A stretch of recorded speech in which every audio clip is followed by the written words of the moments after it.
Senhoras e senhores, boa tarde. Agradecemos a presença de todas e de todos a este evento. Damos início, neste momento, ao evento Protagonismo da UFMG na pesquisa sobre Covid-19. Convidamos para compor a mesa a reitora da Universidade Federal de Minas Gerais, professora Sandra Regina Goulart Almeida.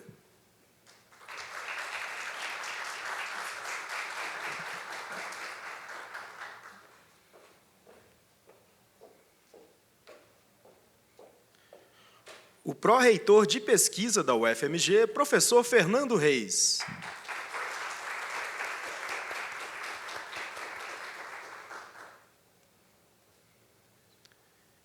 E a pró-reitora adjunta de pesquisa da UFMG, professora Jaqueline Takahashi.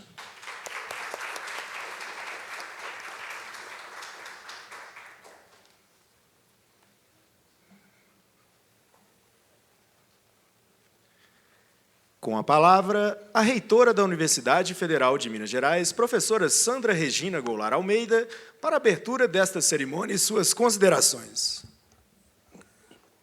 Boa tarde a todos e todas. Boa tarde, gente. Melhor.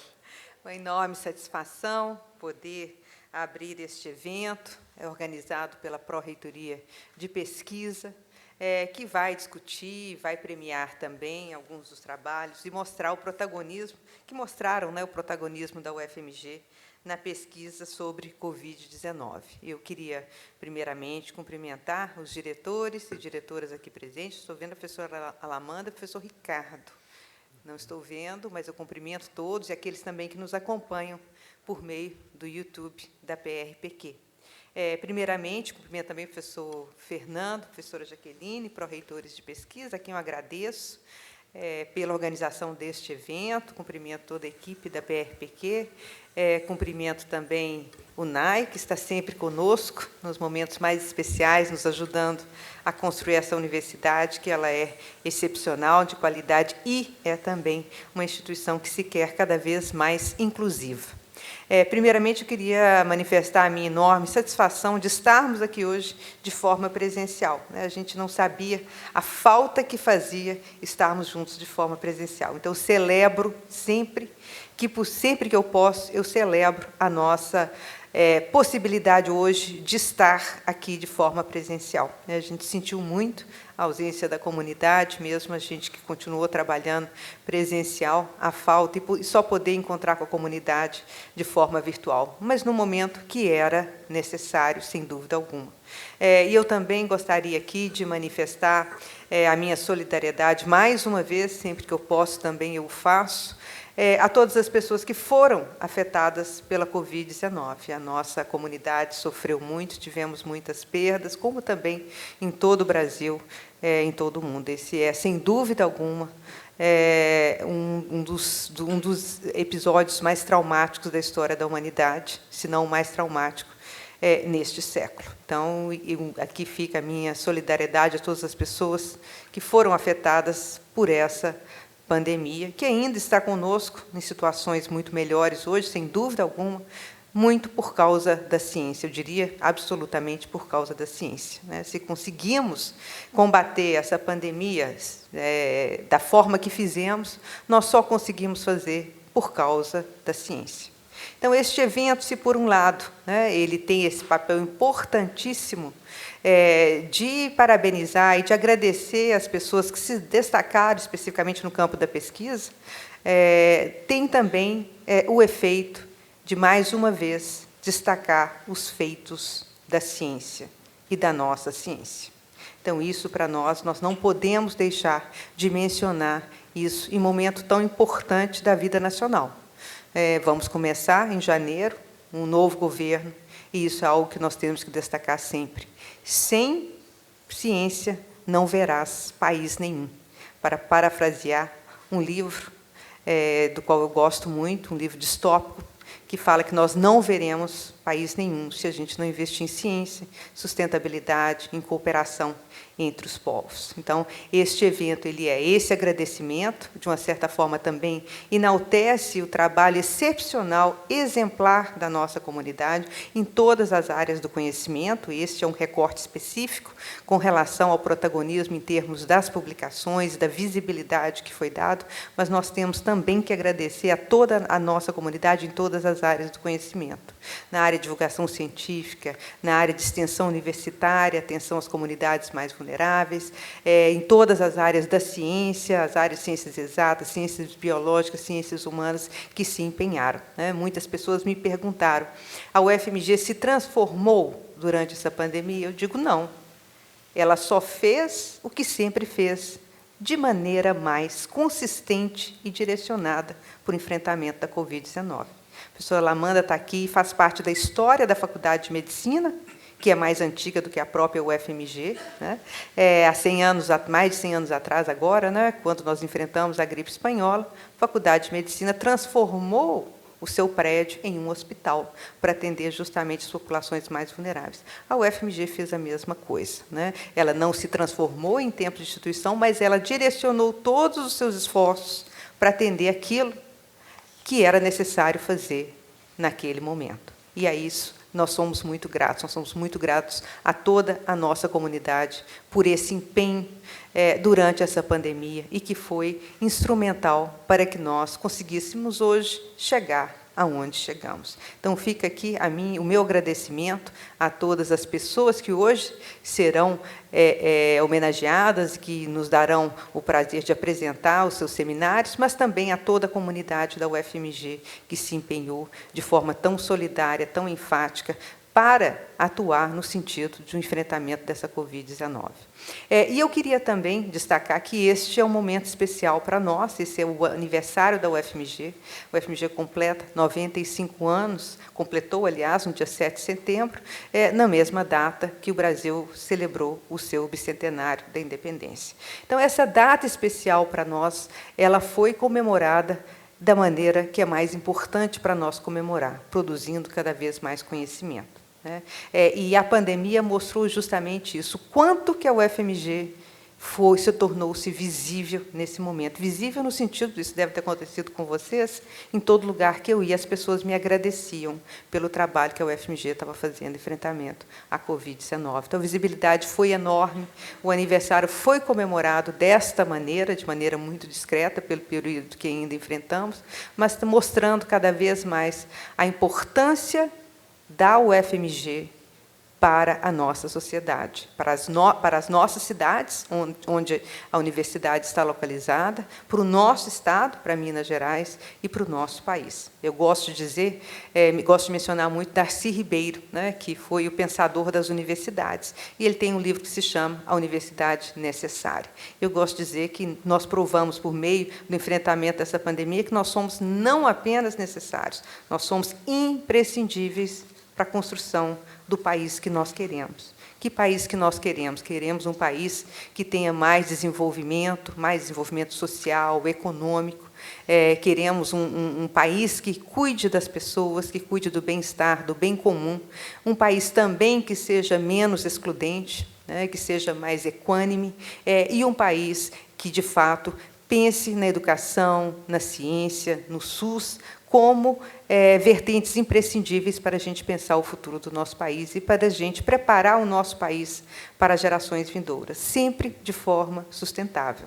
E eu gosto de mencionar, quem já me ouviu falar, ouviu essa frase, e eu não me canso de repetir. Em 2020, ainda, nós convidamos o Ailton Krenak para abrir um evento de extensão na UFMG. E, à época, a gente discutia como é que será o novo normal, como é que nós vamos construir um novo normal. E ele falou algo que eu não me esqueci, que tem procurado colocar em prática sempre que eu posso. Ele falou, olha, nós não temos como voltar ao normal. Voltar ao normal é esquecer tudo que nós passamos e ainda vamos passar por conta dessa pandemia. Então, nós temos que voltar de forma diferente. Nós temos que voltar mais solidários, mais colaborativos. Se a gente usa máscara, a gente protege a nós, mas o outro também. e pensando também mais colaborativos como pessoas, como instituições e como país também. Não adianta só o Brasil, os países do Norte enfrentarem a pandemia se a África não tem as mesmas condições que nós temos. Nós temos que estar mais colaborativos e, principalmente, pensar de forma sustentável no futuro que nós queremos. Então, não me esqueci disso. E, mais uma vez, eu reitero a importância de tudo que é feito nessa instituição para nós construirmos essa ideia de país e de futuro que nós queremos para todos e todas. E, neste momento especial da vida nacional, que a gente se prepara, como eu disse, para um outro governo, eu acho importante destacar, e a gente tem falado sempre, né, que pensar no futuro do nosso país, esse futuro que deve ser construído a partir de agora, é pensar também nas nossas universidades e pensar na importância de nós termos um investimento, um financiamento sustentado e sustentável em educação, ciência, tecnologia, saúde. Isso nós temos que insistir. O Brasil pode sempre contar com as suas universidades, pode sempre contar com a UFMG, mas a gente espera também que a gente possa receber um tratamento digno do papel que nós temos para a nossa sociedade, para o nosso Estado e nosso país. Então, com essas palavras, eu dou as boas-vindas mais uma vez a todos vocês, falo da minha satisfação de poder estar aqui e, mais uma vez, parabenizo e agradeço todo o trabalho que a nossa comunidade fez durante essa pandemia, que nos encheu a todos de enorme orgulho. E vamos juntos e juntas mais uma vez. Muito obrigada.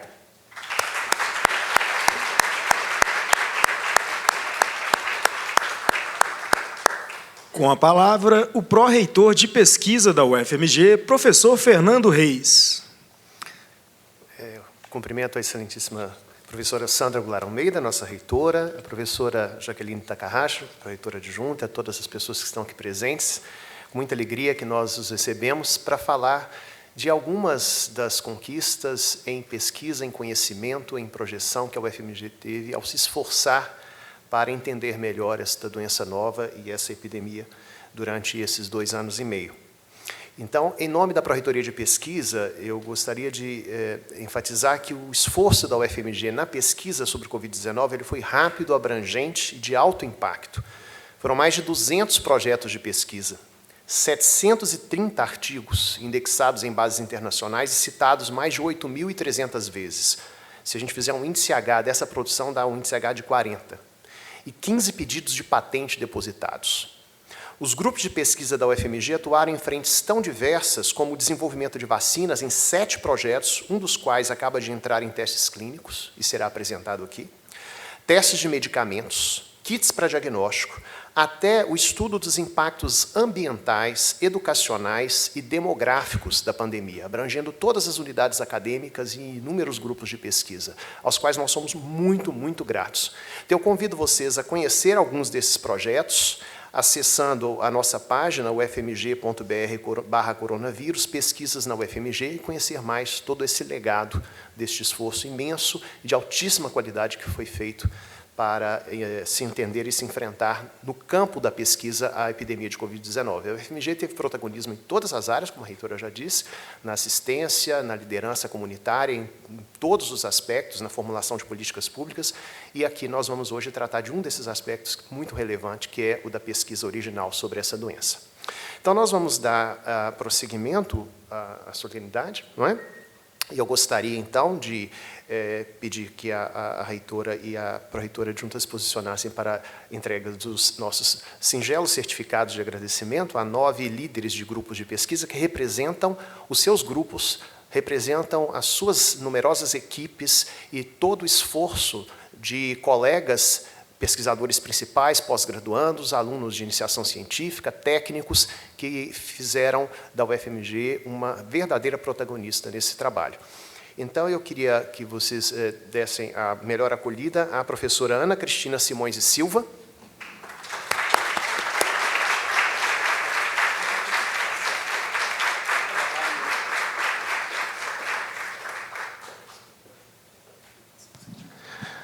Professora Ana Cristina Simões e Silva, do Departamento de Pediatria da Faculdade de Medicina, o trabalho em destaque, em que ela é autora sênior, Emotional Behavior and Psychological Impact of the COVID-19 Pandemic, publicado na Frontiers in Psychology em 2020 e citado 129 vezes até outubro, além de outros trabalhos que a professora liderou e que tiveram grande repercussão e grande importância. Parabéns.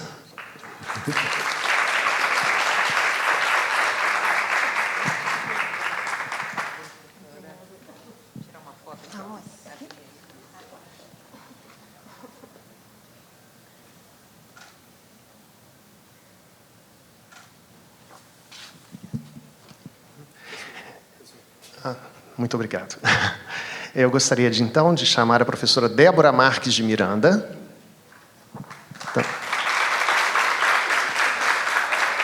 Também do Departamento de Pediatria da Faculdade de Medicina. Vários trabalhos muito relevantes sobre o tema, e nós destacamos aqui um que ela é a primeira autora, How is COVID-19 Pandemic Impacting Mental Health of Children and Adolescents?, que foi citado 231 vezes até outubro de 2022. Parabéns, professora.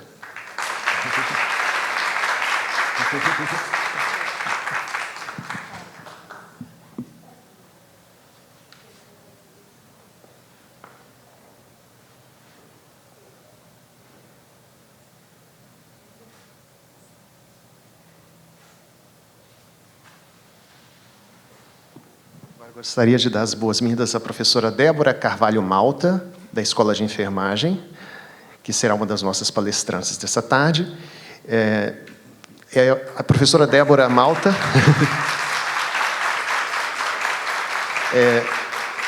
ela tem uma produção científica espetacular. Eu tenho que dizer que ela tem o maior índice H da UFMG, é uma professora extremamente produtiva, e dentro dessas pesquisas de epidemiologia de Covid-19 teve um enorme destaque. Nós temos aqui um dos trabalhos para destacar, mas, na verdade, eu deveria falar de vários deles, então é um prêmio também pelo conjunto da obra, professora. Muito obrigado pela sua presença.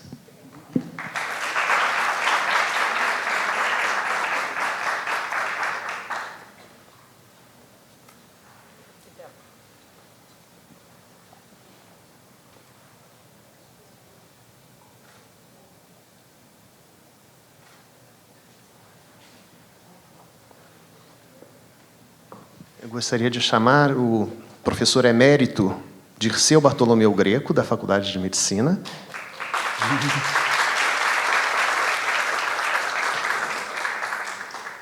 Um dos trabalhos em destaque que o professor liderou foi COVID-19 Fecal Oral Transmission, Are We Asking the Right Questions?, citado 151 vezes até o mês passado, além de outros trabalhos em destaque. Muito obrigado e parabéns.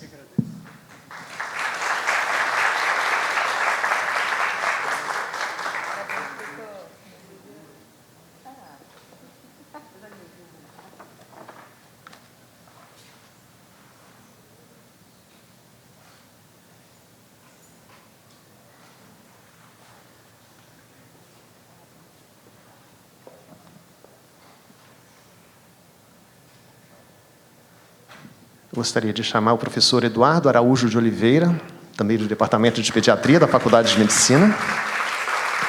O professor Eduardo Oliveira foi o autor principal de um estudo chamado Clinical Characteristics and Risk Factors for Death Among Hospitalized Children and Adolescents with COVID-19 in Brazil, publicado na revista Lancet em 2021.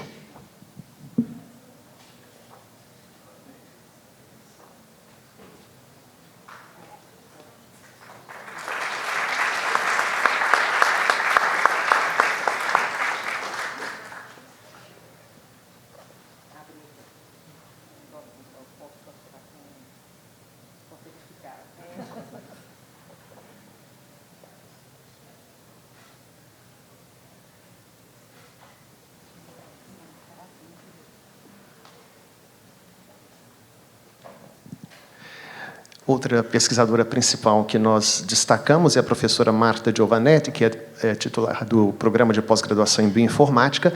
Não pôde comparecer devido a uma viagem já programada e será representada com muita honra pelo professor Aristóteles Góes Neto, que é o coordenador do programa de pós-graduação em bioinformática, um programa que é motivo de muito orgulho para a UFMG. Professor Aristóteles.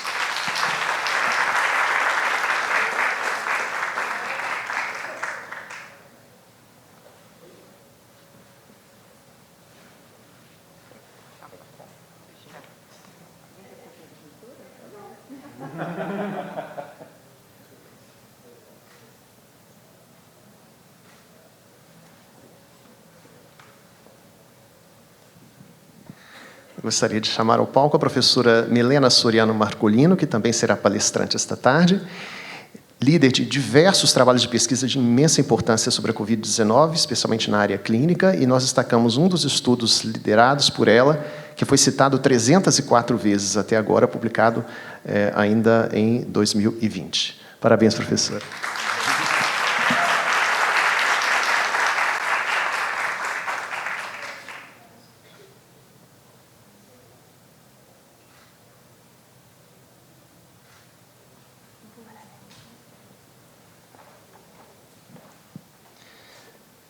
Gostaria de receber o professor Renato Santana de Aguiar, que é do Departamento de Genética, Ecologia e Evolução do Instituto de Ciências Biológicas. O professor Renato também produziu diversos estudos de grande repercussão sobre a análise genética do vírus SARS-CoV-2, e nós temos aqui um dos trabalhos para relatar, que foi publicado na revista Science e já foi citado 560 vezes. Muito obrigado.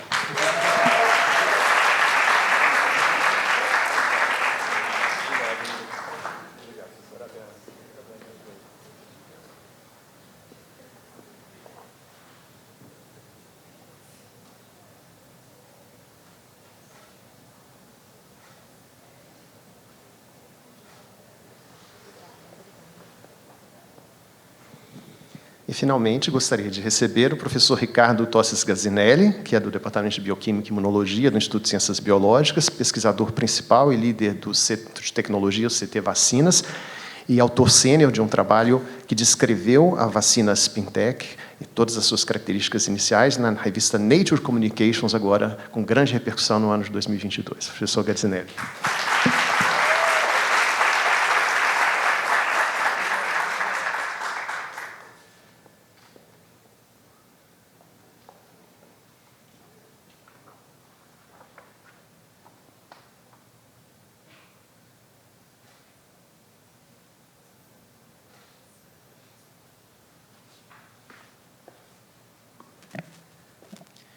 Neste momento, convidamos os membros da mesa a ocuparem seus lugares reservados neste auditório, com exceção do professor Fernando Reis, que irá coordenar os trabalhos.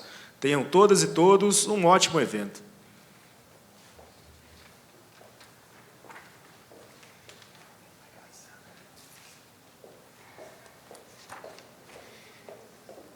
Dando prosseguimento, então, ao nosso encontro, eu gostaria de anunciar nossas 4 aulas magistrais que serão apresentadas hoje, começando pela professora Milena Soriano Marcolino, do Departamento de Clínica Médica da Faculdade de Medicina, que nos falará sobre as suas pesquisas em assistência e tratamento da Covid-19.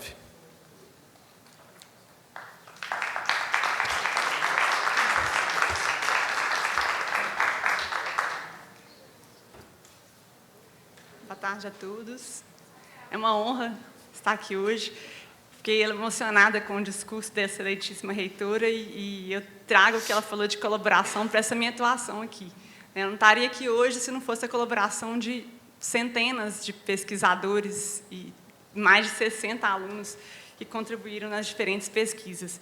Então, minha primeira participação em pesquisa em relação à Covid-19, na verdade, foi uma ideia liderada por um aluno da graduação, um aluno brilhante que teve a ideia de fazer uma chamada internacional antes mesmo da Covid chegar no Brasil, e a gente, então, conseguiu montar um time de pesquisadores internacionais, a maior parte deles da Cochrane, e conseguimos montar, com base na literatura que existia, o perfil clínico, laboratorial e o que mais já tinha de informação da Covid naquele momento. Então, foi um artigo muito citado, né, porque a nossa busca foi dia 24 de fevereiro, então não tinha nem chegado realmente no Brasil, foi um trabalho intenso de carnaval.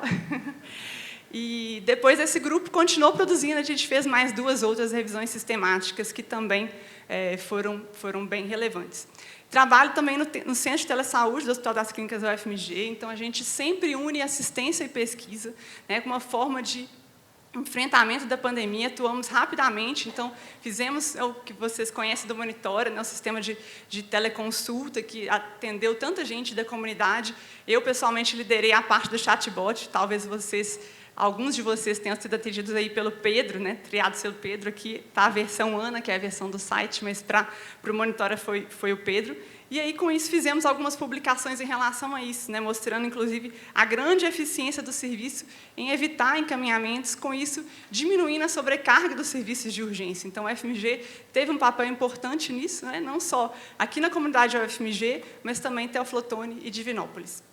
Fizemos alguns estudos de validação dessas tecnologias, que é tão importante ser feito, nem sempre é feito, mas muito importante ser feito. Estudos econômicos, muito interessante, os acadêmicos atuavam na parte do monitoramento, não sei se vocês receberam ligações, né, desses acadêmicos perguntando como vocês estavam nos dias seguintes, e os próprios acadêmicos tiveram a ideia de fazer uma publicação sobre os relatos de experiência deles na atuação nesse serviço do Telecovid.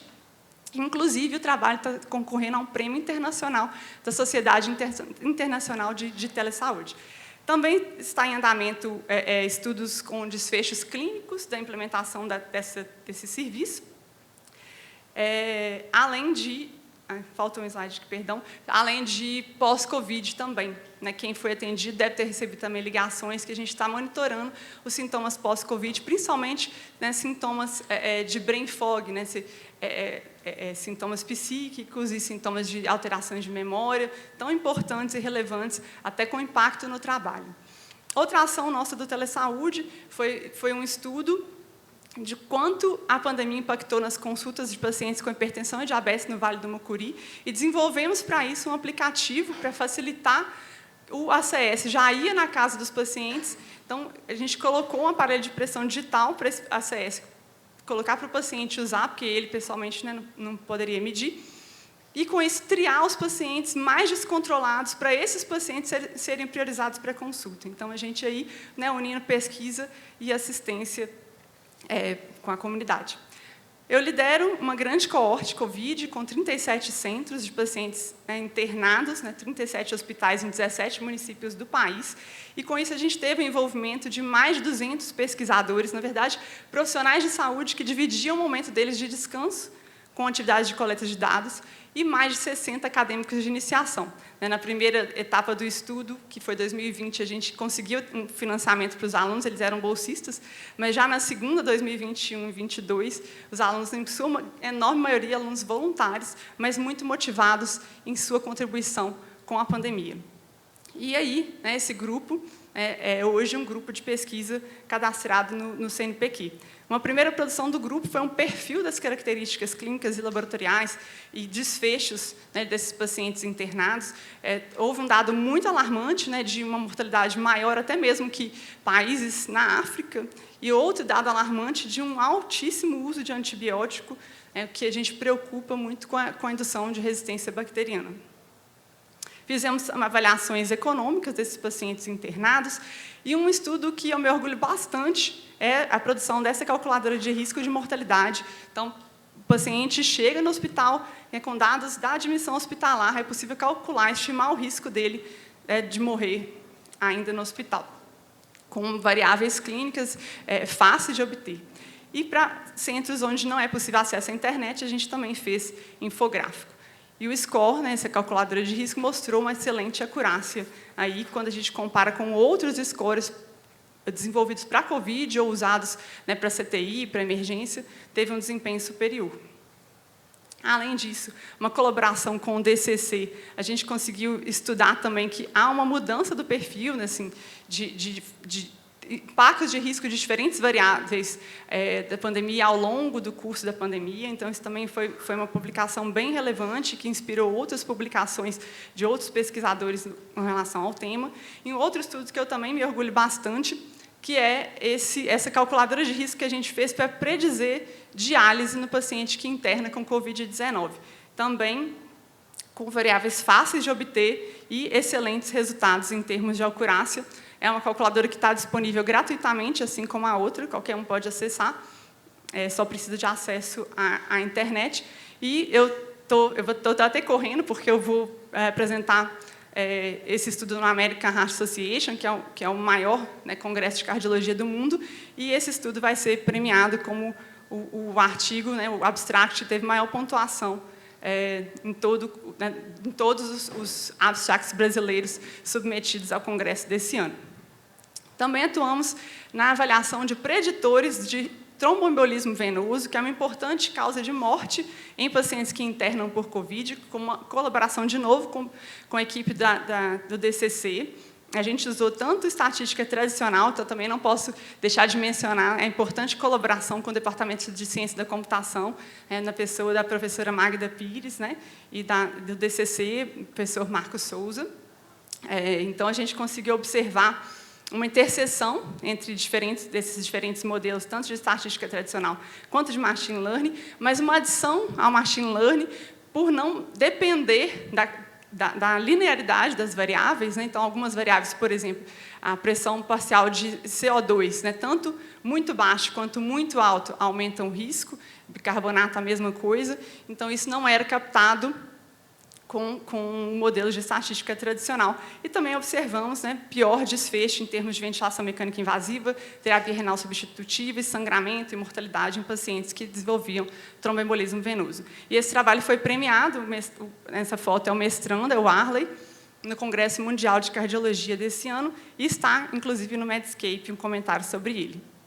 Também fizemos uma análise sobre doença de Chagas, né? A gente tem várias minorias aí que não são estudadas nas pesquisas internacionais. Então, a gente tem Chagas, a gente tem tuberculose.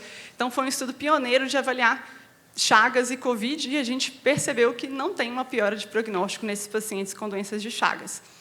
Também, em resposta a uma notícia da mídia que veiculou como a ECMO como uma salvação da lavoura, né, na época que um artista da mídia, né, inclusive, faleceu e tinha usado o ECMO. A gente fez uma análise dos pacientes da nossa coorte que foram submetidos à ECMO, foram 8 pacientes, desses 7 morreram, então essa publicação foi uma publicação importante para mostrar que não era bem assim, né, que tinham pessoas aí falando, inclusive, que era um absurdo não ter no SUS, então a gente conseguiu mostrar que não é como a mídia estava pintando aí, né. Também avaliamos as diferenças hospitalares na mortalidade para a Covid. Chamou muita atenção para nós que a mortalidade hospitalar da Covid varia, de acordo com o hospital, entre 9% a 48%. E a gente estudou quais fatores estavam associados. Conseguimos ver que hospitais privados, né, pela lógica da questão do financiamento, localizados em áreas, né, mais ricas e com mais de 50% de intensivistas, tiveram desfechos melhores naquela primeira fase da pandemia. Fizemos outras análises, então, manifestações neurológicas, o impacto prognóstico delas, a frequência e a relação com a faixa etária, a alteração, se havia ou não alteração em relação ao prognóstico em paciente com hipotireoidismo, que era uma dúvida clínica que existia, vimos que não. E também estudamos pacientes com demência, que realmente têm pior prognóstico quando pegam Covid, e essa foto, para mim, traz emoção, porque esse aluno é um aluno de graduação, ele fez um crowdfunding e conseguiu ir nesse 8º Congresso Europeu de Neurologia apresentar esse estudo que foi tão importante para ele participar, porque o pai dele, né, tem demência rapidamente progressiva, e foi bem legal que ele conseguiu, só com crowdfunding, ser financiado para poder participar. Também desenvolvemos uma revisão sistemática para avaliar o efeito da ivermectina. Havia até uma criação de um site fraudulento em relação a isso, e a gente conseguiu responder com ciência que não reduz mortalidade, não reduz ventilação mecânica. Também avaliamos na nossa coorte o efeito da cloroquina nos pacientes que usaram no hospital e vimos, né, maior taxa de admissão na UTI, numa análise pareada. Então, os pacientes foram pareados de acordo com a idade, sexo, hospital, uso de corticoides, que a gente sabe que esses pacientes com Covid mais grave têm benefício, e comorbidades cardiovasculares. Então, mais admissão UTI, mais ventilação mecânica nesses pacientes que usaram cloroquina, reforçando, né, que não é uma terapia eficaz para a doença e pode ter efeitos adversos. Avaliamos também pacientes com HIV. Foi interessante que a gente viu aqui na primeira fase, havia uma diferença de mortalidade, maior mortalidade com paciente com HIV, e já na segunda fase da pandemia, pós-vacina, essa mortalidade já não era diferente. Então, foi bem interessante. Estudamos também pacientes com cirrose, pacientes com tuberculose e alguns outros estudos. Além disso, né, produzimos 5 eventos online. Foi o maior evento relacionado à Covid gratuito online no mundo. E a isso, né, a gente deve o papel essencial da UFMG, representado aqui pela excelentíssima reitora. O apoio da UFMG foi essencial para o sucesso desse evento. e a gente conseguiu, então, a participação de muita gente. Só inscritos eram mais de 27 mil, mas se a gente olhar visualizações no YouTube, tem mais de 100 mil visualizações. Então, realmente, vários que estão aqui, que foram premiados, eu agradeço que até apresentaram com a gente ali nos eventos. E isso gerou 2 publicações, só reforçar essa do BMJ Líder, que é uma revista de assim, reconhecida importância. A aluna de iniciação científica, a primeira autora nesse artigo, e um outro sobre o relato da experiência. Nessa época do congresso, a gente fez um perfil de Instagram para poder divulgar a questão do congresso, e esse perfil virou um projeto de extensão. Antes a gente divulgava, traduzia para a comunidade de uma forma mais fácil, né, leiga, as evidências em relação à pandemia, mas a gente viu que a gente precisava fazer mais, né, disseminar mais conhecimentos, não só em relação à pandemia, e agora virou, então, Evidência e Saúde. A gente tem mais de 7.500 seguidores, é um projeto que é levado, né, com alunos e professores da UFMG e outras instituições.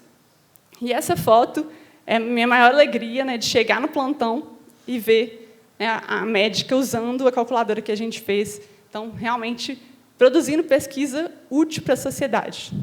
Então, mais do que publicação, citação, a gente vê que a gente conseguiu treinar pessoas, inspirar pessoas e também produzir conhecimento útil. Também outra felicidade, os alunos de iniciação científica se destacando, apresentando em eventos, né, de pesquisa. E aqui uma reunião, né, do nosso grupo. Então, esse mérito não é meu, esse mérito é de muitos, né? Então, eu falei, mais de 260 pessoas aí envolvidas. E é isso. Também, né, o mérito também, o apoio da UFMG, né, reitoria, os diferentes departamentos, programa de pós-graduação na medicina tropical e pró-reitoria de pesquisa. Inclusive, aquela aluna da BMJ Líder é bolsista da PRPQ. E também, né, as instituições de fomento, a gente não está sozinha, são essenciais, o APMIG, o IATS, via CNPq, CAPES, o MEC, que financiou muitas ações aí do Telesaúde. E é isso. Muito obrigada a todos.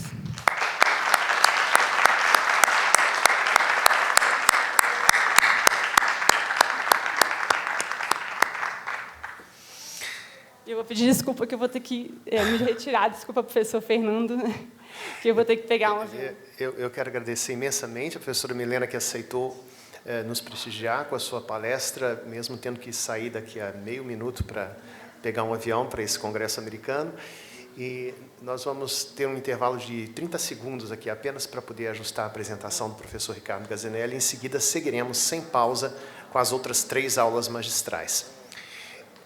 Enquanto ajeitamos a apresentação, eu queria só acrescentar algumas palavras sobre todo esse trabalho, dizendo que a UFMG se organizou desde o início da pandemia.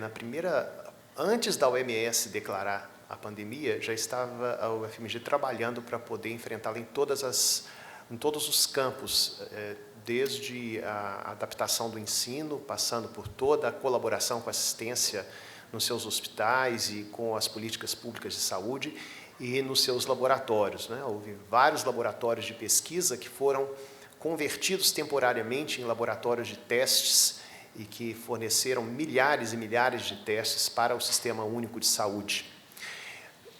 Dentro da Pró-Reitoria de Pesquisa, ao longo desses anos, 2020, 2021, né, e começo de 2022, mas essencialmente 2020 e 2021, sob a gestão dos professores Mário Campos e André Messancini, houve uma coordenação de cerca de 8 projetos grandes que envolveram a interface entre pesquisa e extensão, entre pesquisa e assistência, que tiveram grandes financiamentos do Ministério da Saúde, da Secretaria Estadual de Saúde, e que mostraram esta indissociabilidade da pesquisa e da extensão e da assistência de uma forma exemplar. Então, foi uma demonstração de que é possível produzir muito conhecimento de alta qualidade enquanto se presta assistência, e é possível prestar um serviço à comunidade de alto nível utilizando a sua competência instalada para a pesquisa. Então, essa união dos 2 esforços foi de extremo sucesso dentro do esforço da UFMG para enfrentar a Covid-19. E dentre os diversos produtos que resultaram desse esforço, que foi de centenas de docentes, milhares de colaboradores, milhares de pessoas que participaram de tudo isso, nós tivemos, como eu disse aqui, disse rapidamente, mas queria repetir, o registro de 15 patentes, não a concessão, mas a solicitação, né, o pedido de registro de 15 patentes, que é realmente mais uma demonstração da pujança da UFMG na pesquisa e desenvolvimento, na tecnologia e na inovação. E, dito isso, acho que nós podemos passar à próxima apresentação, se... Ainda não? Tá bom.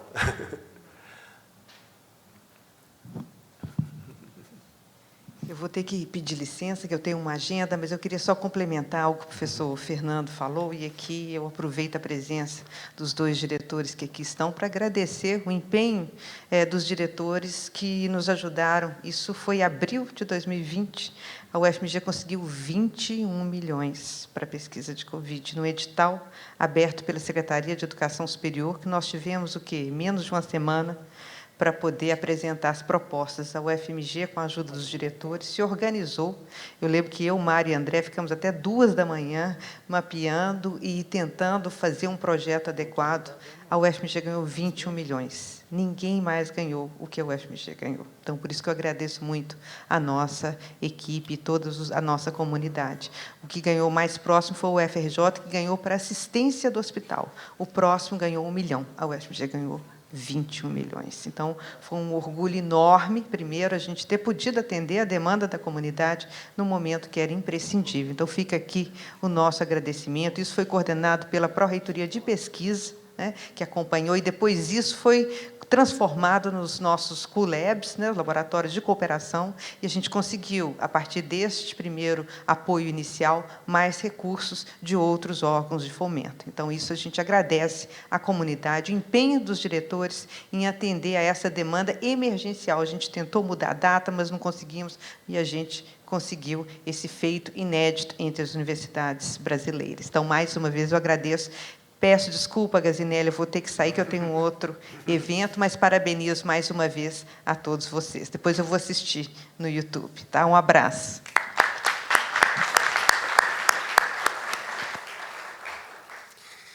Então, eu tenho a satisfação de convidar agora para apresentar o seu trabalho o professor Renato Santana de Aguiar, que vai nos mostrar alguns dos seus resultados de pesquisa em genômica viral do vírus SARS-CoV-2.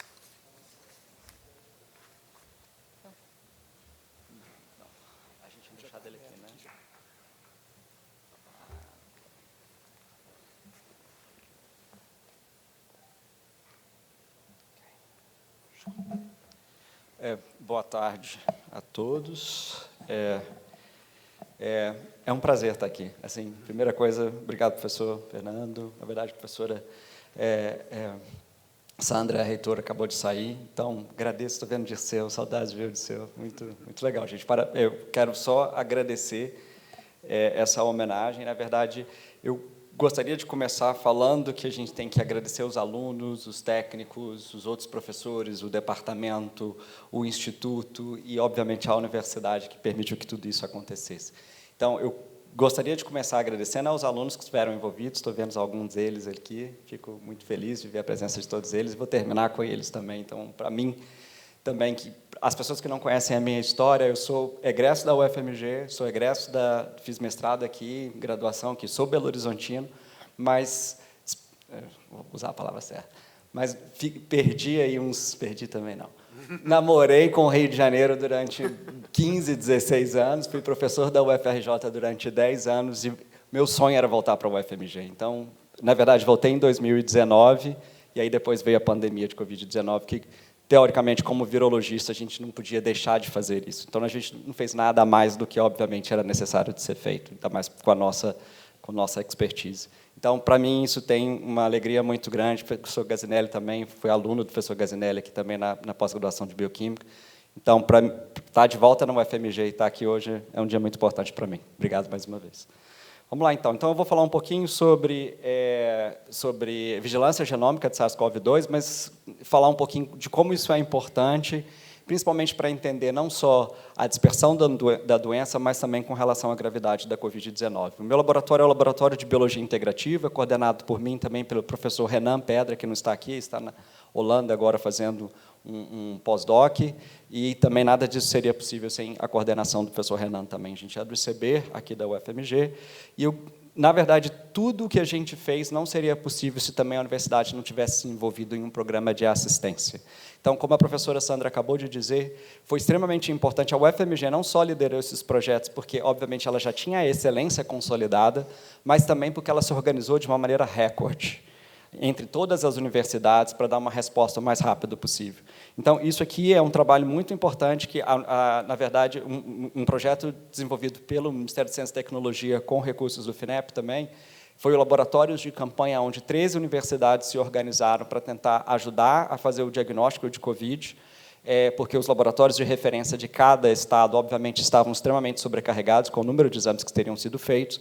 Então, a gente conseguiu fazer pelo menos 616 mil testes.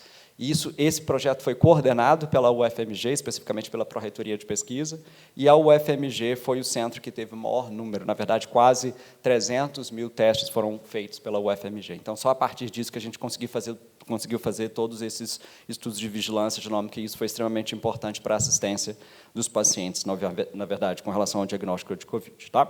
Então, eu vou falar para vocês aqui, mais ou menos, as pesquisas que a gente tem desenvolvido, do nosso grupo especificamente, tentando identificar fatores associados não só à dispersão, mas também à gravidade da doença Covid-19. A gente tem que lembrar que a grande maioria das doenças, elas são uma miríade ali de diferentes fatores interagindo entre eles. Então, a gente, obviamente, tem fatores virais, tem fatores do hospedeiro e, obviamente, fatores do meio ambiente, principalmente decisões, e a gente vai ver que a Covid-19 ela foi um grande exemplo de como o comportamento poderia influenciar no seu desfecho, e também como a estrutura hospitalar, como a Milena acabou de dizer, teoricamente também estava envolvido nisso. Então, os casos mais graves de Covid, obviamente, têm uma interseção de todos esses fatores, a gente vai focar um pouquinho nisso. Vamos focar agora no fator viral. Como a gente está falando de Covid, eu acho que, como virologista, talvez eu tenha que só falar um pouquinho aqui da estrutura do vírus e da replicação para a gente entender do que a gente está falando. Então, o Covid, né, o SARS-CoV-2, que é o agente causador, ele é um genoma viral, ele é um vírus de fita de RNA positiva, né, envelopado aqui, não vou perder muito tempo nisso. Mas uma coisa muito interessante desse vírus é que ele tem uma enzima que vai o replicar, que vai copiar as suas fitas de RNA dentro da célula, mas ela tem tem uma taxa de mutação alta, mas ela tem uma atividade revisora, o que não é muito comum em vírus de RNA. Mas, de qualquer forma, como o SARS-CoV-2 ele é transmitido por via aérea, aumenta bastante a transmissão e ele acaba tendo uma taxa de mutação tão alta quanto os outros vírus de RNA. Tá? E, se estudando a evolução, como sou professor do departamento de genética, o modelo de vírus é um dos modelos mais interessantes para você estudar a evolução, porque, afinal de contas, você está vendo a evolução ali mais ou menos em tempo real, porque é um tempo de geração muito curto, gerando um número de partículas muito grande, então a gente consegue ver o processo de seleção acontecendo de uma maneira extremamente efetiva. Então, toda infecção viral, não só do SARS-CoV-2, mas com qualquer outro vírus, você tem uma transmissão de diferentes variantes, e esse vírus vai evoluindo e mutando, por causa dessa atividade, por causa dessa replicação de uma enzima que não tem, teoricamente, uma atividade revisora tão boa, e isso, a pressão seletiva de cada indivíduo aqui nessa sala acaba funcionando como uma pressão seletiva que você vai selecionando aquelas variantes ou aquelas linhagens virais que estão mais adaptadas àquele cenário. Por exemplo, agora, o cenário de vacinação, que é muito diferente do que acontecia anteriormente, onde os indivíduos não estavam vacinados. Tá?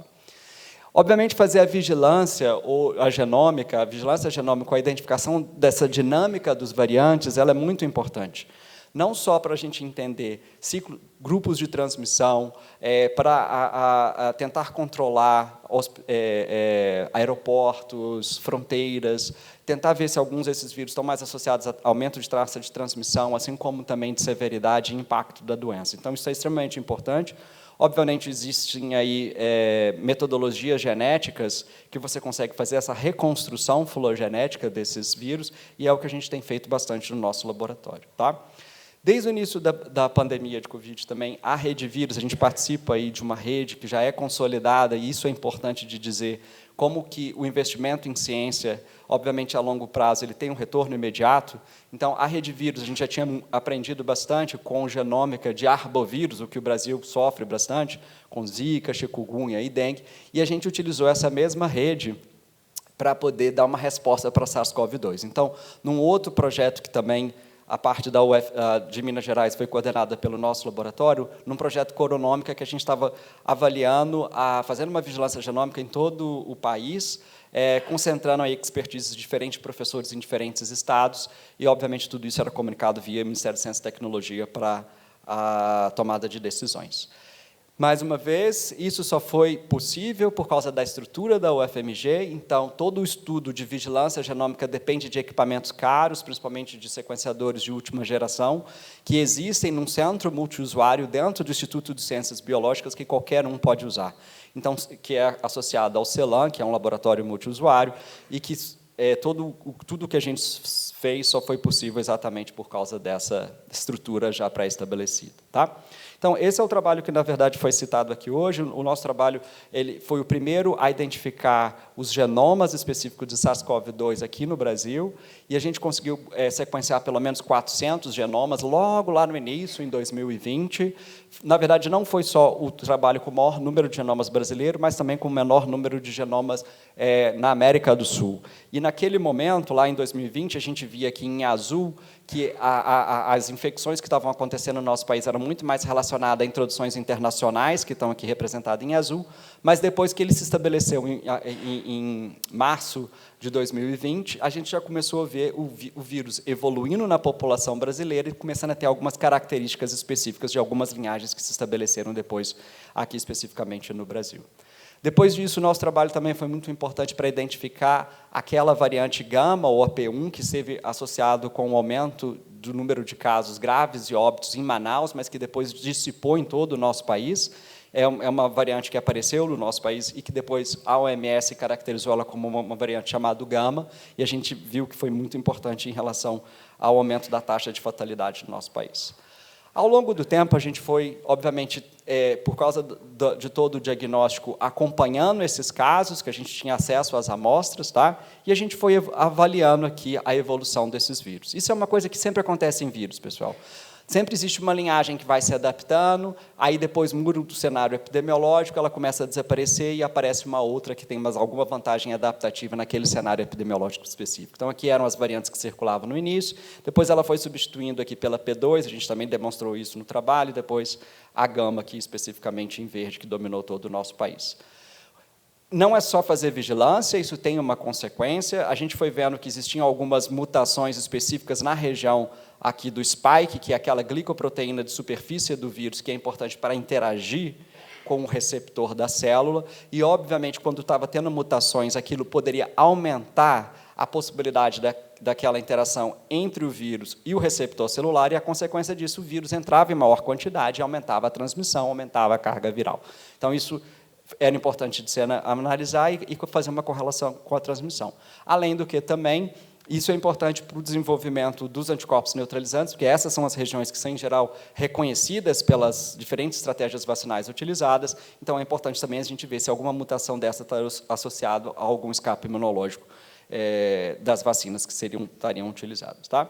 Não vou entrar muito em detalhe, mas essas mutações acontecem naturalmente, principalmente na região do spike, porque tem ali um hotspot, digamos assim, de mutação, por causa da estrutura secundária, que faz com que a RNA polimerase erre mais exatamente nessa região, além de um processo de seleção que existe. Tá? E, diante disso, não só identificando as variantes, era importante entender sobre a circulação deles, porque uma coisa é você identificar através de um número pequeno de amostras, mas vamos tentar fazer um trabalho mais representativo de toda a população, não só estudar só capitais, mas também interior, e ver como é que isso está acontecendo. Para isso, a gente desenvolveu uma metodologia que acelerou muito esse processo, que foi aí repercutida bastante em diferentes mídias, que, em vez de a gente ficar sequenciando o genoma inteiro, a gente já tinha aquelas mutações descritas especificamente de cada uma daquelas linhagens, e a gente ia pesquisando essas mutações específicas. PCR em tempo real, qualquer laboratório tem, acelerou o processo, e a gente conseguiu rastrear um número maior de amostras e ter um estudo com uma abrangência muito maior. Tá? E esse talvez seja um dos slides mais importantes que eu tenho na minha apresentação. Então, a partir daí, a gente conseguiu fazer uma colaboração que foi extremamente importante para o nosso Estado. Então, a UFMG coordenou todo esse trabalho, mas só foi possível através da interação com a Secretaria Estadual de Saúde e a Prefeitura de Belo Horizonte, além do Laboratório de Referência FUNED, onde a gente conseguiu fazer um estudo de vigilância desses variantes em todo o Estado. Então, a gente tinha não só capital, mas a gente tinha uma representatividade de amostras aí, de todas as regiões, e a gente fazia isso de maneira periódica.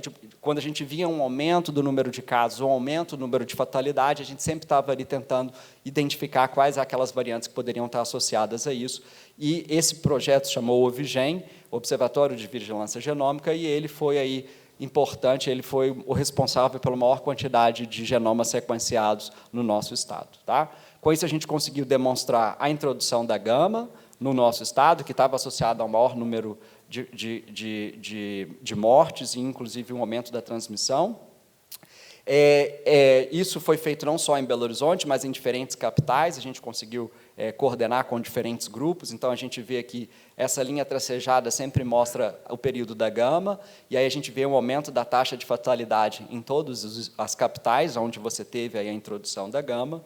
Depois disso, a gente foi ver, lá no final de dezembro, um aumento do número de casos também. Aí a gente foi avaliar se estava associado a alguma variante, a gente viu que era Delta, conseguimos identificar, inclusive, por quais estados e fronteiras que, teoricamente, ela estava sendo introduzida. Tá? Então, a gente vê aqui a diminuição da gama e o aumento da Delta de uma maneira progressiva, e mostramos também que o aumento da Delta estava associado ao aumento da carga viral média nos indivíduos, o que demonstrava que, teoricamente, estava tendo um aumento da transmissão.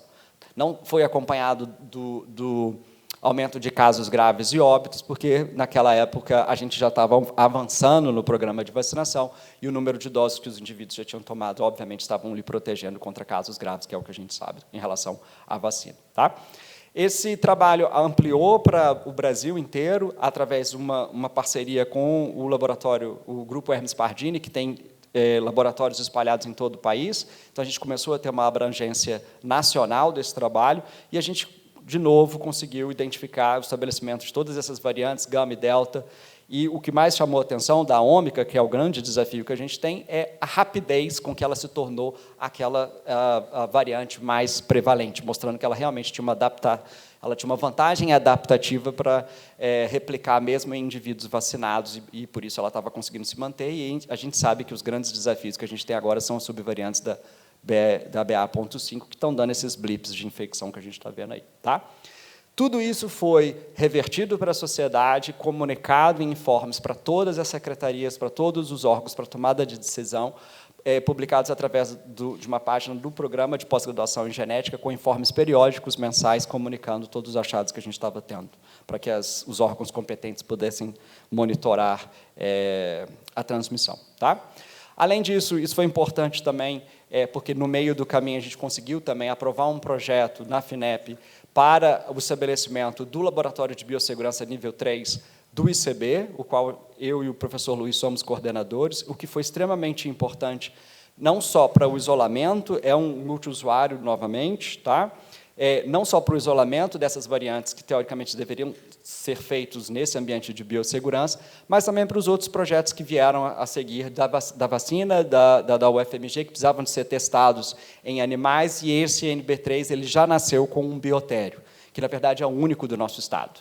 Então, ele, obviamente, propiciou aí que várias outras pesquisas fossem desenvolvidas. Tá? Então, vários modelos de camundongos foram utilizados, e esse é um laboratório multiusuário que tem sido utilizado não só pela nossa instituição, mas diferentes instituições do país também. Rapidinho aqui em relação ao hospedeiro, a gente conseguiu demonstrar que a gente tem que lembrar que, uma vez que o vírus entra, existem fatores que reconhecem, teoricamente, a replicação desse vírus dentro da célula e vão tentar proteger o indivíduo, e que é envolvidos em resposta imune, no reconhecimento viral e no aumento da resposta inflamatória, e existem indivíduos aí que vão ter polimorfismos ou diferenças com relação à suscetibilidade genética ao desenvolvimento de formas mais graves. Além das comorbidades que a gente já tinha visto, a gente foi ver isso em nível molecular. E a gente viu que, realmente, indivíduos que co-expressavam, tinham um aumento do nível de expressão dos receptores virais, que está aqui representado, AC2, que é o receptor celular para a infecção da célula, e do TMPRS, que é uma protease envolvida na entrada do vírus, a gente via que, quando esses indivíduos tinham um aumento do nível de expressão, também estavam associados a maior severidade dos casos específicos. Tá? Um estudo aí com 213 pacientes. E eu acho que uma das coisas mais importantes que a Covid, nos mostrou é a importância do ambiente ou tomada de decisões ou comportamento em relação ao desfecho grave e óbitos de uma doença. Então, obviamente, a mobilidade social foi extremamente importante na disseminação do vírus. Tá?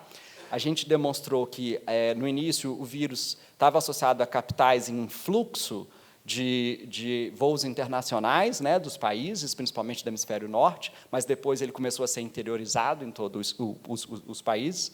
A gente demonstrou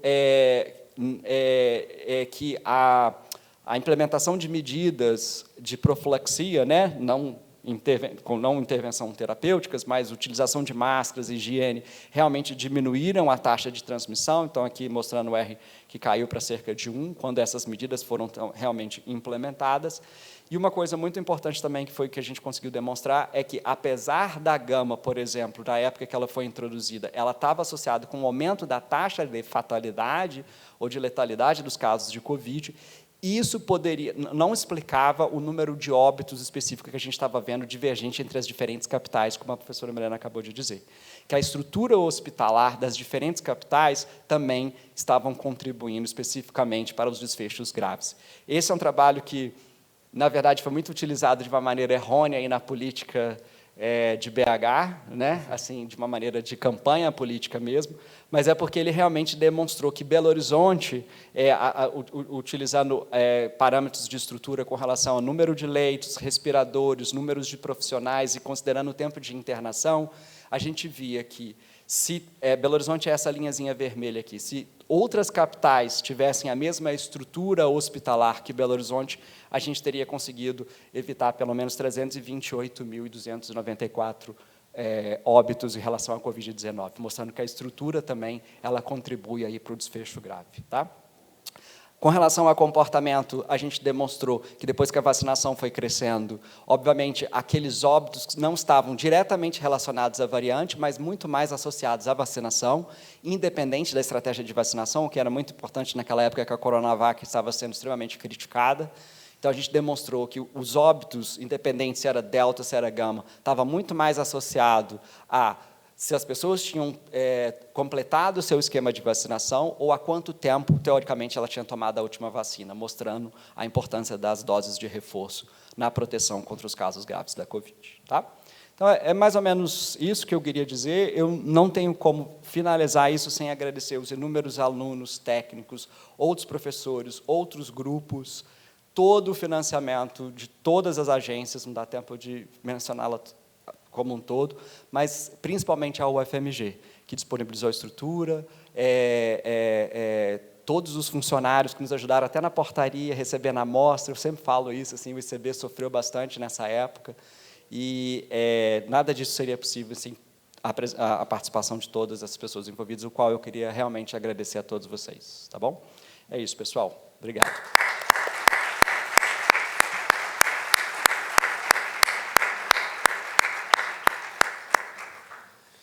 Muitíssimo obrigado novamente ao professor Renato Aguiar pela sua apresentação muito completa e estimulante e, sobretudo, por todo esse trabalho que ela contém. Agora nós temos o prazer de convidar a professora Débora Carvalho Malta. Ela é professora da Escola de Enfermagem e ela vai nos mostrar um pouco do seu trabalho, do seu extenso trabalho sobre a epidemiologia da Covid-19.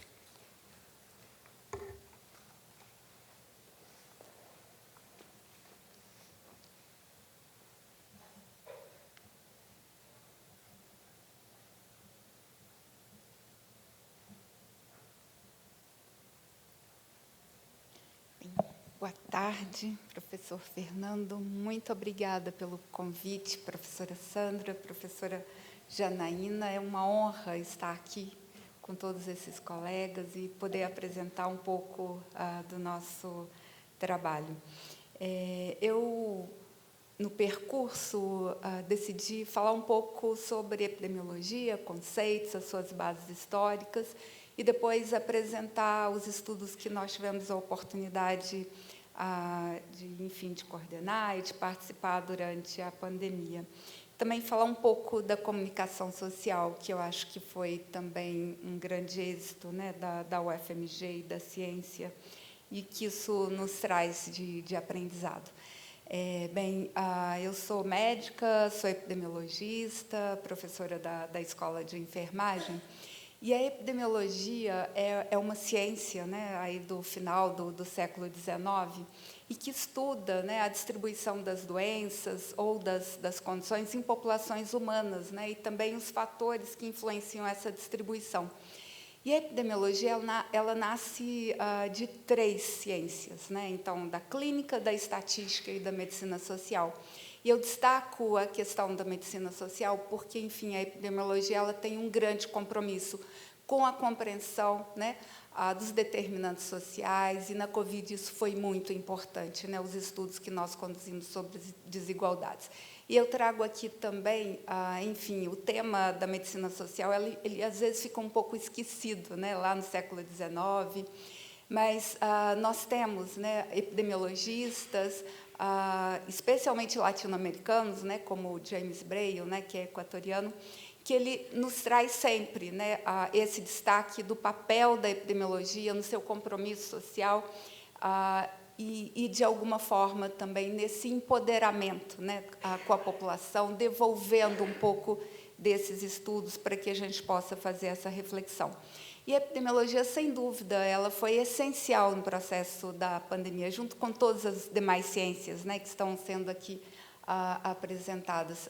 Eu trago também uma reflexão da Nature no editorial, que diz da importância da epidemios tanto na notificação de cada caso, né, na investigação desses casos, né, e também nos estudos de transmissibilidade, de letalidade, né, identificando as populações mais vulneráveis, e todos os estudos que foram desenvolvidos em relação às medidas não farmacológicas, né, antes de termos a vacina, os estudos sobre a eficácia da vacina, sobre as terapêuticas instituídas, né.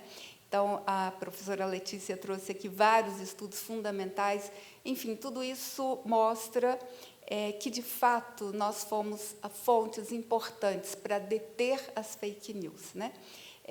Enfim, e eu acho que um outro grande aprendizado foram as múltiplas parcerias que se tornaram possíveis nesse momento, inclusive ampliando o nosso horizonte de pesquisas, né?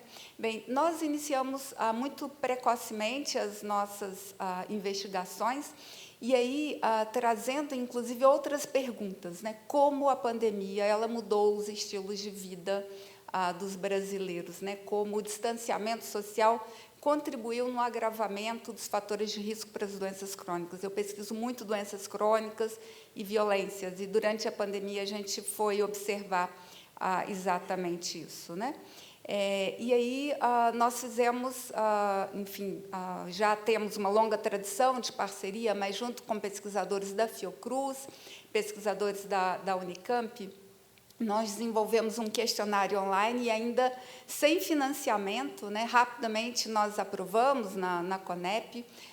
Eu destacaria também aqui a agilidade do CEPES e da CONEP para que a gente pudesse ter os nossos estudos aprovados, né? E já em 24 de abril até 25 de maio de 20, né, bem no início, a gente já começou uma pesquisa online e rapidamente nós tivemos 45 mil respondentes, né? Usamos pesos pós-estratificação até para ajuste dessas análises.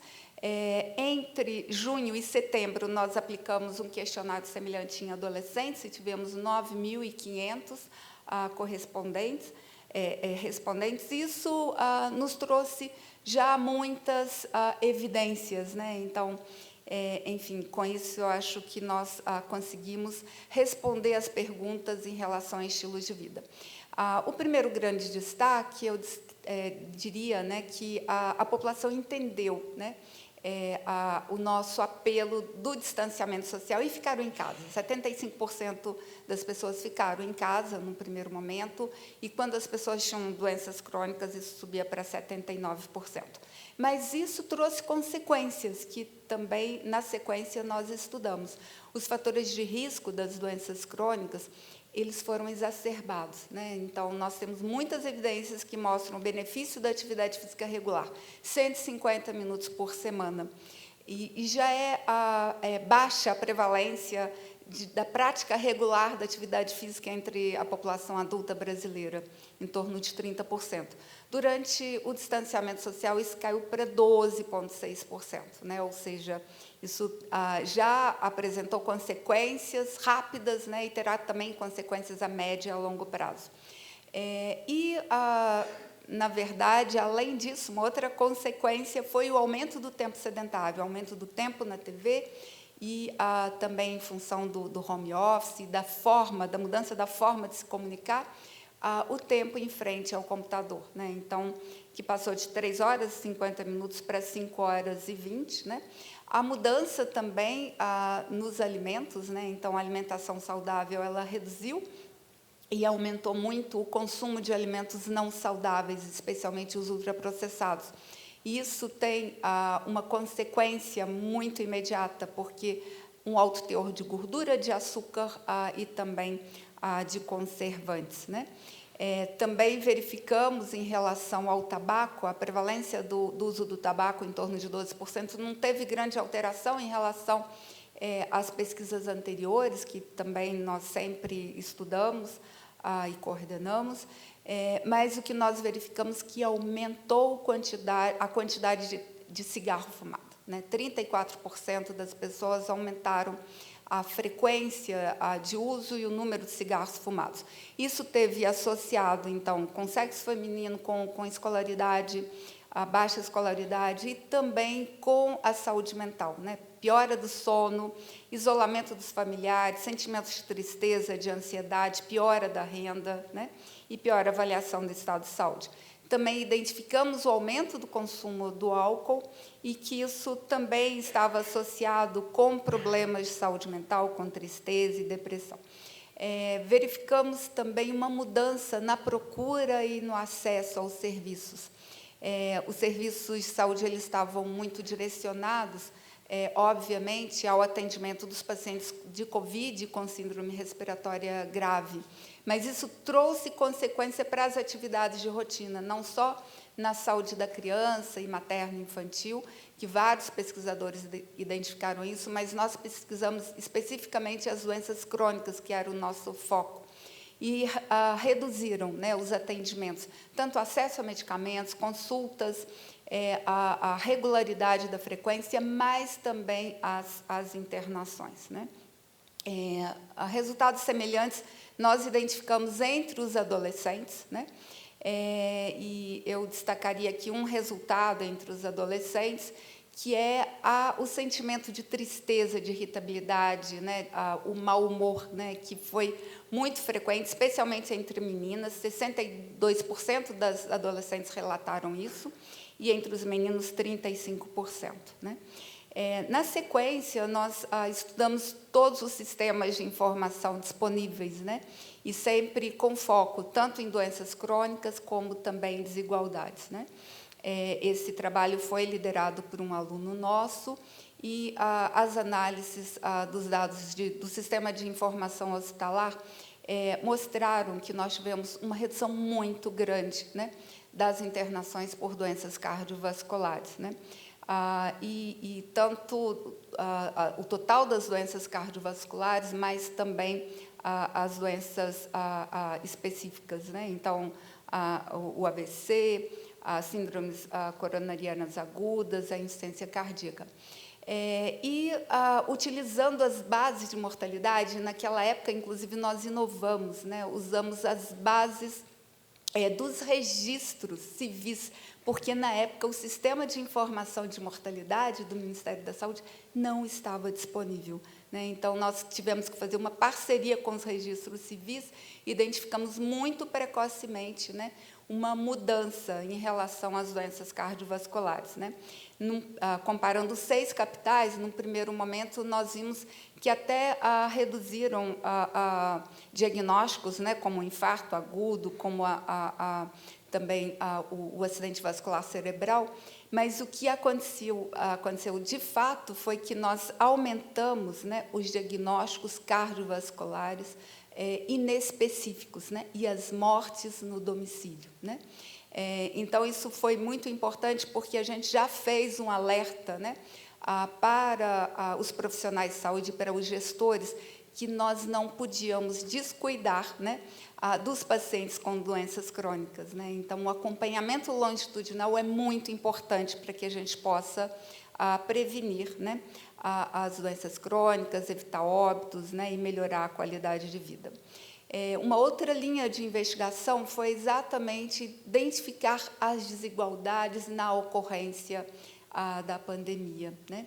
Então, se tínhamos um excesso de morte, né, essa distribuição era completamente diferencial, né? Então, nessa análise, né, no primeiro ano da pandemia, do excesso de morte por Covid de mais de 106 mil mortes, né, até a época desse estudo, até a semana 43, nós vimos que entre negros, né, a proporção de óbitos era de 33%, e entre brancos era de 15,6%. Né?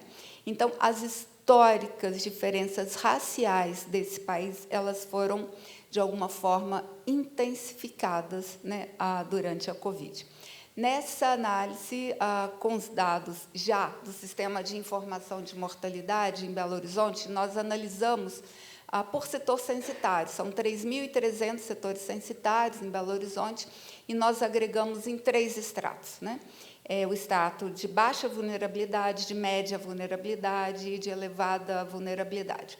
É uma classificação que a prefeitura já utiliza e que leva em conta diversas variáveis de contexto, né, como escolaridade, saneamento, enfim. O que podemos identificar primeiro nas barrinhas verdes, né, que a população de 75 anos e mais, ela, enfim, tinha taxas muito mais elevadas de mortalidade que as demais. Então, extremamente correto a indicação, inclusive, da prioridade da vacina para os grupos mais vulneráveis. Só que, ao analisar, né, então, os estratos de vulnerabilidade, essas taxas eram completamente diferentes, né? Então, idosos que residiam nas áreas de baixa vulnerabilidade, a taxa de mortalidade foi de 409 por 100 mil, e nas áreas de elevada vulnerabilidade, que corresponde às vilas e favelas, foi de 874 óbitos por 100 mil. Né? Então, a Covid ela não é democrática, né? E os óbitos eles tinham taxas muito mais elevadas, exatamente na população mais vulnerável. Né? Enfim, nós tivemos muitas publicações, né, só com foco na Covid, em torno de 37, e também com muitas parcerias internacionais. Né? E eu destacaria, em relação às parcerias internacionais, 3 grandes focos. Primeiro, a discussão com os parceiros, especialmente do Projeto Carga Global de Doença, né, no acesso às bases nacionais e também apoiando, né, nas projeções para o Brasil e para outros países. Né? Estudos de revisão sobre a Covid longa e sequelas, né? E também na captação de recursos, né, também internacionais, para que a gente pudesse explorar mais a nossa realidade, né? E aí verificando esse comportamento em relação às doenças crônicas não transmissíveis. Né? Eu já citei alguns artigos, né, que apontavam a redução da internação em Belo Horizonte, e aqui nós ampliamos para o conjunto das doenças crônicas, as cardiovasculares, as neoplasias, as doenças respiratórias crônicas, e também as doenças infecciosas. E nós verificamos, comparando com 5 anos anteriores, que reduziram muito as taxas de internação. Mas, ao contrário, as taxas de mortalidade elas foram mais elevadas por essas doenças do que em relação aos anos anteriores. Em relação à comunicação social, eu diria que nós conseguimos, né, e aí eu acho que foi esforço da UFMG como um todo, né, vencer as fake news ou apresentar contrapontos, né, para os mais diversos aspectos, né, e nós viramos fontes, né, para a mídia escrita, para a mídia impressa, né, para as TVs, para as rádios, para os blogs, né. Então, enfim, nós conseguimos fazer uma intensa divulgação, né, e vários dos pesquisadores aqui presentes, e eu gostaria também de destacar aqui a importância, né, do professor Dirceu Greco e do Unai Tupinambás, né, que estava lá presente no comitê e definindo, de fato, as medidas, né, que seriam tomadas pela Prefeitura de Belo Horizonte, né. Então, foram várias lives, né, isso foi muito importante para que a gente pudesse, de alguma forma, a UFMG ocupar esse espaço, né, e combater veementemente as fake news, né. Então, eu gostaria de dizer que a síntese dos nossos inúmeros trabalhos, que também envolveram vários pesquisadores, inúmeros estudantes, PIBICs, mestrado, doutorado, pós-doutorado, né, então, concluímos pela piora dos estilos de vida da população adulta e adolescente, né, brasileira durante a pandemia, né? Especialmente a população com doenças crônicas, que tinha doenças prévias, né? Eles tiveram mais dificuldade de acesso ao serviço de saúde, isso interrompeu, de alguma forma, o seu acompanhamento longitudinal. Tivemos redução de internação pelos pacientes que anteriormente ocupavam os leitos, porque os leitos eles estavam, enfim, com uma grande prioridade, que era o atendimento à Covid. Aumentamos mortes nos domicílios, agora, isso tudo foi muito seletivo, né? Então, a pandemia ela afetou desigualmente as populações, né? Então, pobres, negros, indígenas, moradores de áreas de risco e periferias foram muito mais afetados, né? Então, a mortalidade ela foi muito mais intensa nas populações vulneráveis, tanto por Covid quanto pelas outras doenças crônicas, né? Então, nós temos que dar um grande destaque, né? Então, o Brasil ficou frente a frente com seu abismo social, né? E a pandemia exacerbou as desigualdades sociais, né? Então, a epidemiologia ela ajudou a ampliar a visibilidade dessas desigualdades, né? Então, também a orientar gestores, né, profissionais de saúde, sobre a importância também de outros temas, né? Então, para além do Covid, é fundamental que a gente também dê atenção aos pacientes com doenças crônicas, com saúde mental. A saúde mental, nós destacamos, né, várias análises, como, inclusive, a quarta onda. A quarta onda é das doenças crônicas e da saúde mental. Um aumento da violência, que a gente também teve vários estudos sobre violência, mas, para não estender, eu acabei optando por não trazer, e a necessidade de nós desenvolvermos medidas de promoção da saúde. Destacaria a importância de comunicação social, né? E, enfim, eu acho que os colegas da comunicação social souberam conduzir muito bem. A UFMG tem um grande destaque, uma grande importância disso. A ampliação das nossas parcerias internacionais e multidisciplinares, o nosso papel no enfrentamento das fake news, né, da não-ciência, né, o fortalecimento da ciência, a defesa do SUS, que foi a instituição que mais cresceu no seu reconhecimento da sua importância pela população brasileira, né? E, enfim, eu gostaria de dizer que eu também, essa semana é muito especial, a gente está muito feliz, né, com a vitória. Enfim, a gente defende o SUS, a democracia e a justiça social. Muito obrigada. Muitíssimo obrigado, professora Débora Malta. Realmente tem um trabalho notável dentro da sua área de expertise, e dentro da Covid-19 foi realmente líder de um processo maravilhoso de produção de conhecimento dentro da UFMG, que nos projetou para o mundo.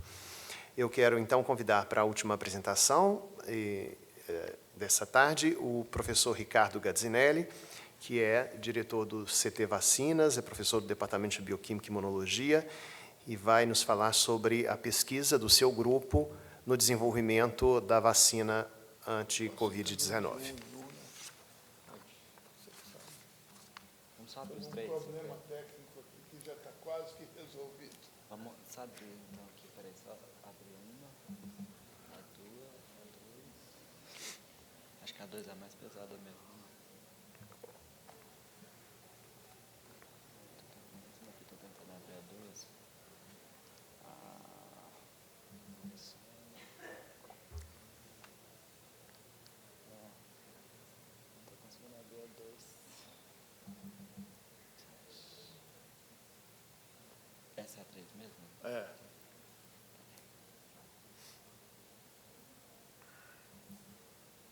Eu acho que talvez na hora que eu estava abrindo a 2, eu não consegui baixar ela toda, ela corrompeu. Pode ser. Aí, tá vendo lá? Não estou conseguindo. Eu acho que eu não consegui abrir a 2, tem problema. Tá.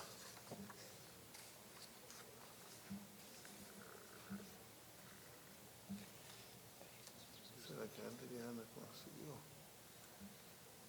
Então, olha só, tem a 1, essa é a 1, É, e essa é a 3. é isso. A 2 não vai, ela. Será que ela conseguiu a 3, a 2? Mas eu vou falando aqui, se der a gente... Ah, porque, não.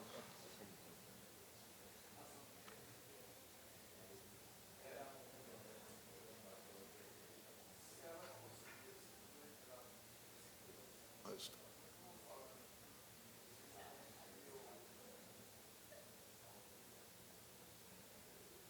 Se a gente conseguir a 2. É porque tá tudo acessado no pendrive. Nada, não. Salva essas duas que estão aí. Então essa a gente não tá. Não, tem que ser 1, 2, 3. Isso, 2. 1, 2, 3. Hoje trouxe umas 3. Isso. Salva aí. Na mesa.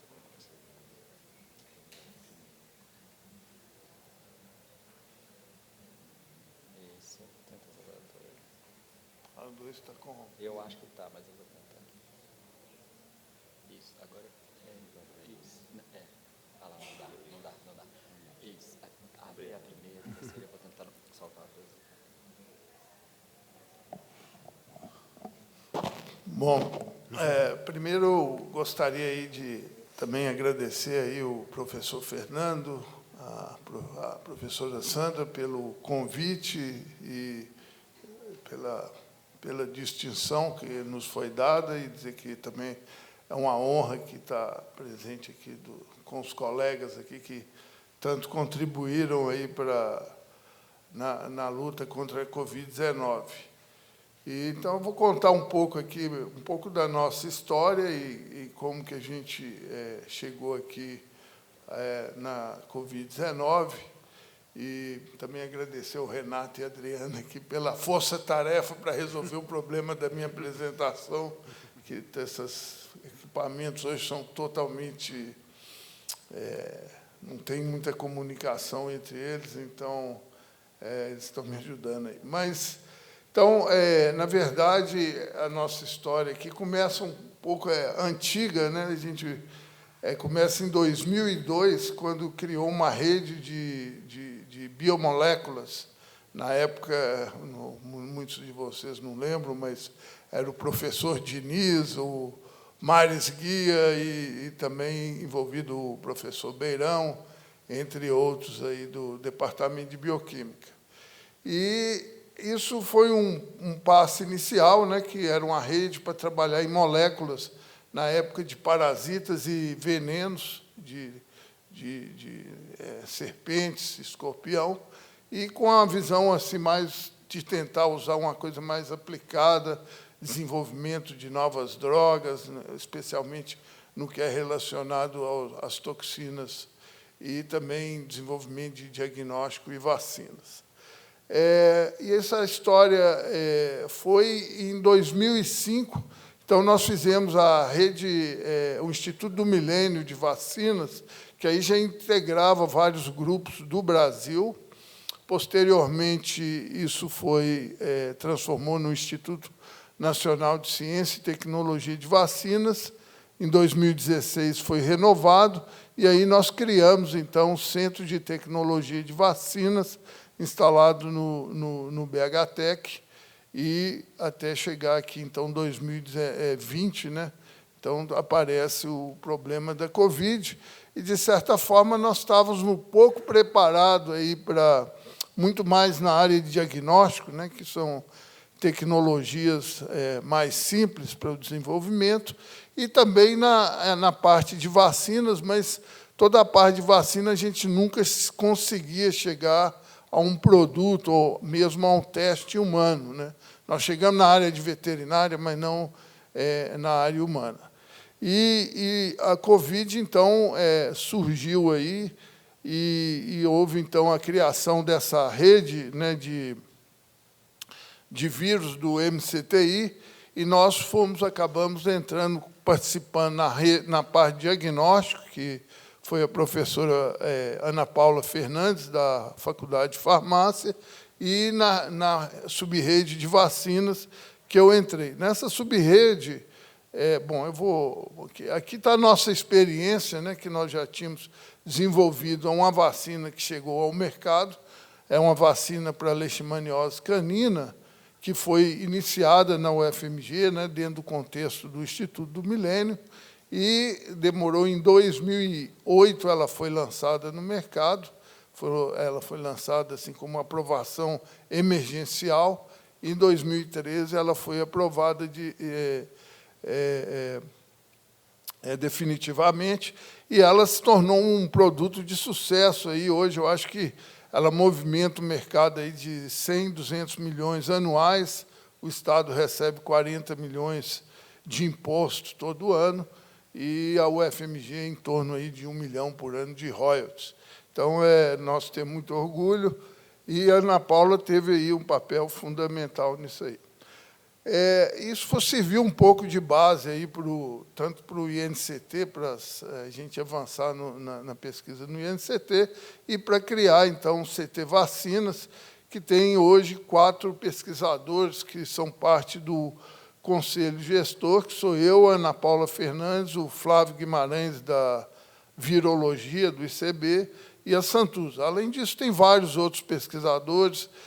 Hoje tem o Elton também, que é professor da Bioquímica, que é um médico, e o pessoal da Faculdade de Farmácia, Gisele, que também hoje estão compondo esse quadro. E tem também o pessoal da Fundação Oswaldo Cruz.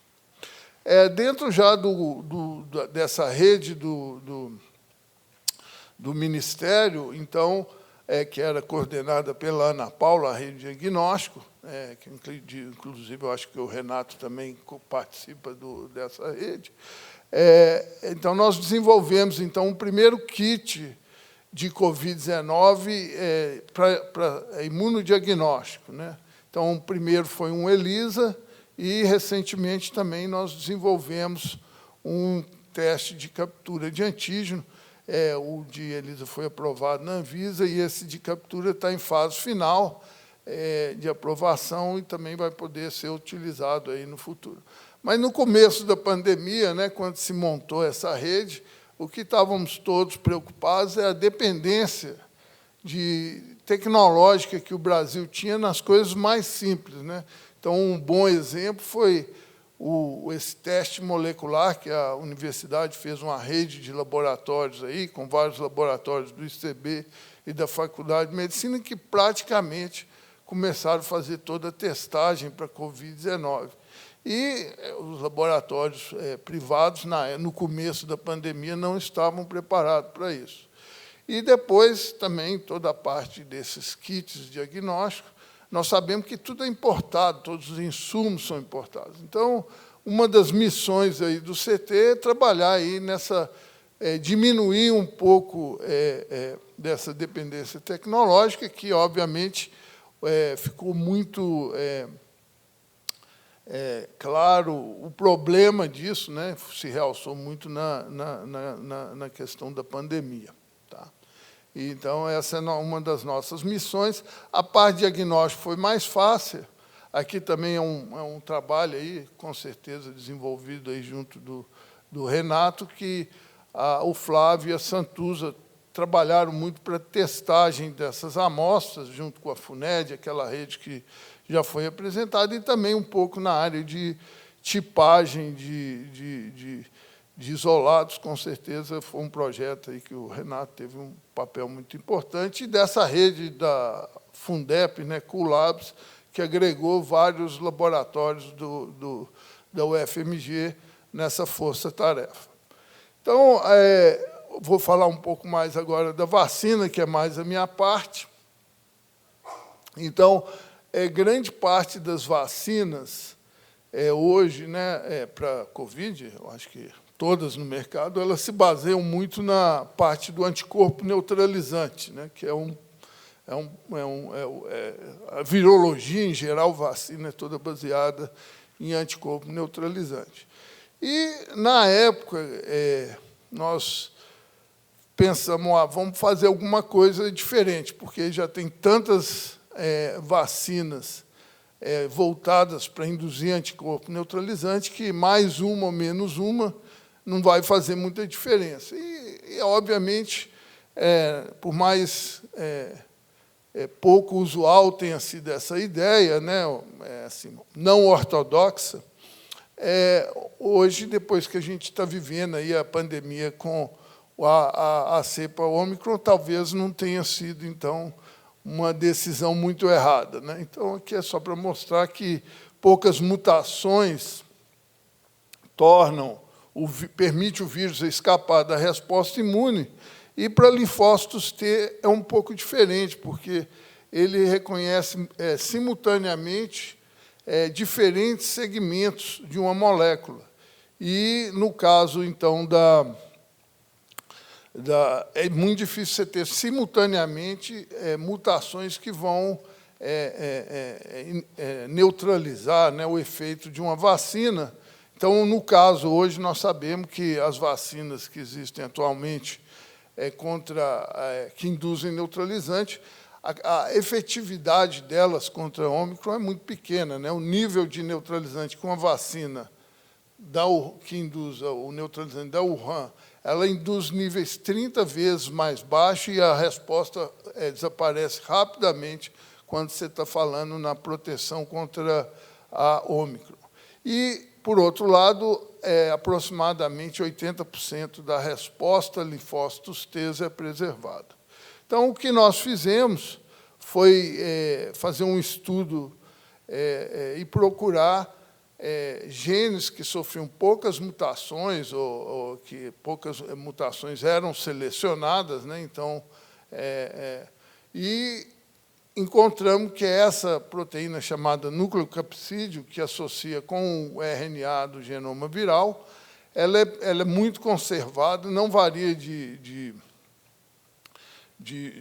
variante para variante. E aí nós fizemos, então, uma proteína quimera, né, SPIN, de spike e nucleocapsídeo, contendo uma parte da proteína spike e a proteína N. A ideia é que a parte da proteína spike serviria para induzir linfócitos T auxiliares para a produção de anticorpo induzidos pela anticorpo contra a proteína spike. E a SPIN seria exatamente visando muito mais uma resposta de linfócitos T. Então, aqui... Está aí? Deixa eu ver se vai dar, se não for atrasar muito. Mas, então, nós fizemos desenvolvemos essa vacina e fomos, então, fazer os testes em animais de laboratório. Acho que só se abrir, nem precisa. Ótimo, salvou na vida minha de novo. Então, nós fizemos testes contra vários testes, né? Na época, nós até começamos a trabalhar em Ribeirão Preto, porque o laboratório NP3 aqui ainda não estava pronto, mas hoje nós já estamos fazendo bastante experimentos. Eu acho que já tem quase um ano aqui no ICB, lá no NB3, que é coordenado pelo Renato e pelo Luiz. E aí, mostramos que induz altos níveis de anticorpos, alta resposta de linfócitos T, e, obviamente, o último teste é se proteger contra as variantes. E aí nós observamos, isso aí foi também a Anvisa estava muito preocupada com isso, né, para aprovar uma nova vacina, ela tinha que proteger contra os variantes. E aqui, então, está o resultado contra a variante Delta. Esses experimentos foram feitos tanto em camundongo transgênico, que expressa o receptor humano para o vírus, e também para o hamster. E aqui, então, está a mortalidade dos animais vacinados, peso, né? Então, eles todos, a média aqui não há perda de peso, enquanto que os animais não vacinados perdem, e aqui a curva de mortalidade, que todos os animais sobrevivem versus a mortalidade. Se for na Ômicron, que é uma cepa menos virulenta, então nós achamos aqui uma queda na carga viral quando nós vacinamos com essa vacina Spintec no pulmão, e aqui está a patologia, então, da Ômicron. Você vê que ele tem uma patologia bem intensa no pulmão, enquanto que os animais vacinados têm preservado. E aí entra a história da tecnologia, né, que foi uma questão muito discutida, e, no caso das vacinas, nós salientamos muito a questão do Vale da Morte, porque o Brasil até tem um ecossistema de vacinas bem completo, né? Nós temos as universidades, institutos de pesquisa, onde tem muitos grupos trabalhando aí na prova de conceito de vacinas. Nós temos aqui também grupos muito bons para fazer ensaios clínicos, né? Eu acho que até o Disseu fazia muito ensaio clínico em HIV, né? Na vacina para HIV, e temos vários, né? Não, em Minas, São Paulo e Rio. Temos aí as fábricas que produzem vacinas, e temos o SUS também, que é bem efetivo na distribuição de vacinas. Nós vimos que, depois que o Brasil recebeu as vacinas, ela foi distribuída rapidamente. Mas nós não tínhamos quem faz essa transição da prova de conceito para o ensaio clínico fase 1.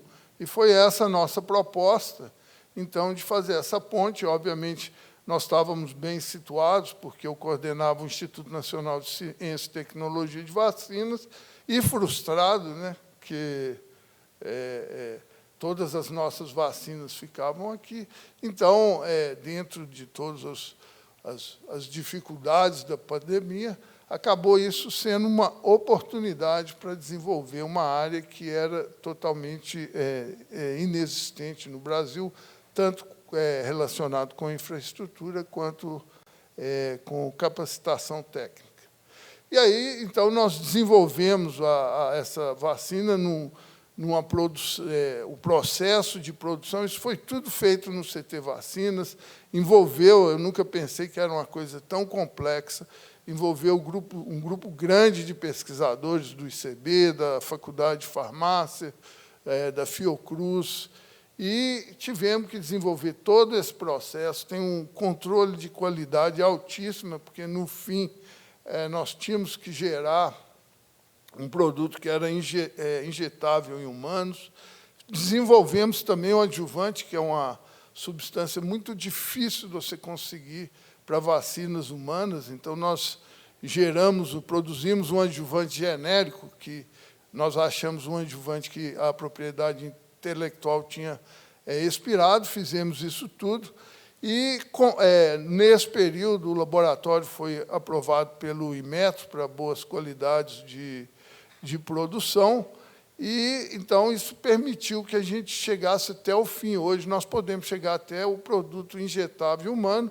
Nós contamos ainda com a generosidade da Cristália,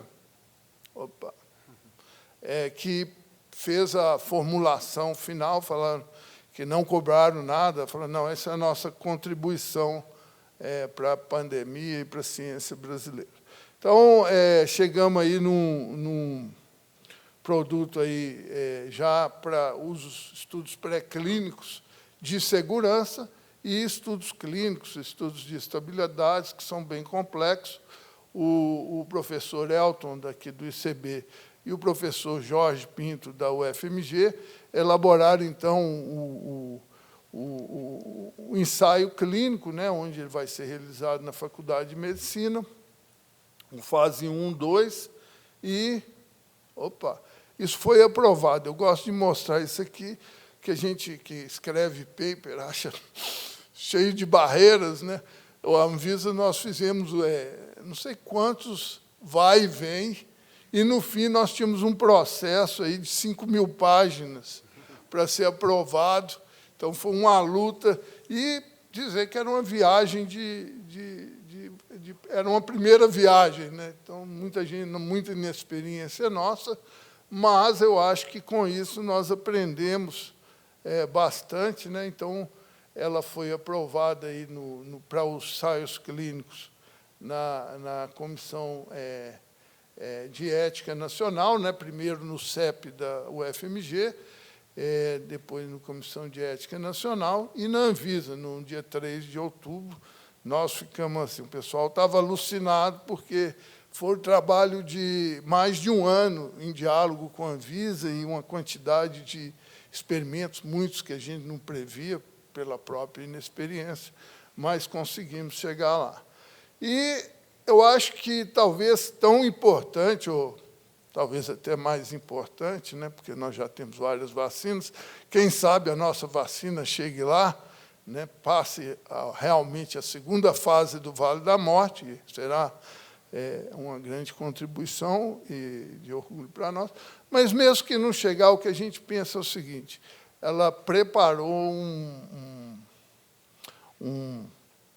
uma equipe que agora está trabalhando em várias vacinas. Nós temos uma vacina que é mais convencional para a Covid, uma vacina de DNA que induz anticorpo neutralizante. Temos uma vacina de malária que já está bem adiantada, e nós esperamos entrar com a documentação na Anvisa no começo do ano que vem. Uma de leishmaniose visceral também, que já fez os testes clínicos, pré-clínicos de segurança. Uma de doença de Chagas, e também nós recebemos o lote semente da monkeypox, que nós estamos trabalhando junto com o Biomanguinhos. Então, eu acho que isso tudo aqui é um pouco já um resultado aí do que nós aprendemos nessa vacina contra a Covid. E estou terminando já. O 3, espera aí. Não, já estava aberto. Tá bom.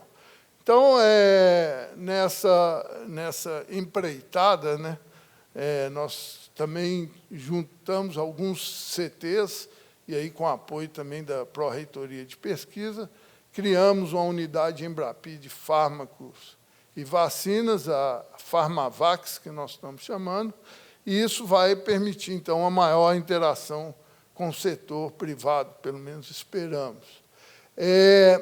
Também, dentro dessa proposta do CT Vacinas, nós fizemos uma proposta do Centro Nacional de Vacinas, que teria essa missão mesmo, de trabalhar em diferentes vacinas que estavam saindo da universidade ou instituto de pesquisa e levar para o ensaio clínico fase 1, 2. E essa proposta foi bem...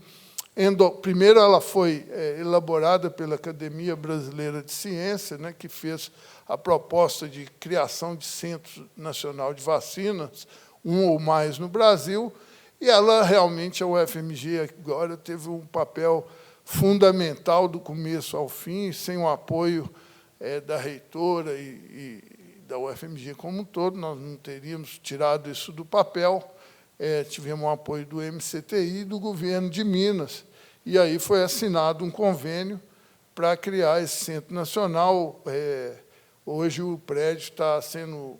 começou, já fizeram aí a supressão vegetal, e estão começando a fazer a terraplanagem, depois de idas e vindas entre o IEF, prefeitura, cartório, que demorou aí alguns 5 meses depois de que já estava tudo aprovado, mas, finalmente, a coisa está saindo, começando a andar. Então, teremos esse centro que vai ser realmente voltado muito para desenvolver um produto final, né? Pegar a prova de conceito e levar, então, e vai ser focado em vacinas e diagnóstico, e onde nós vamos poder fazer todas as etapas, desde o estudo pré-clínico de segurança, produção do injetável, e até fazer chegar no ensaio clínico. Então, nós estamos com uma expectativa grande.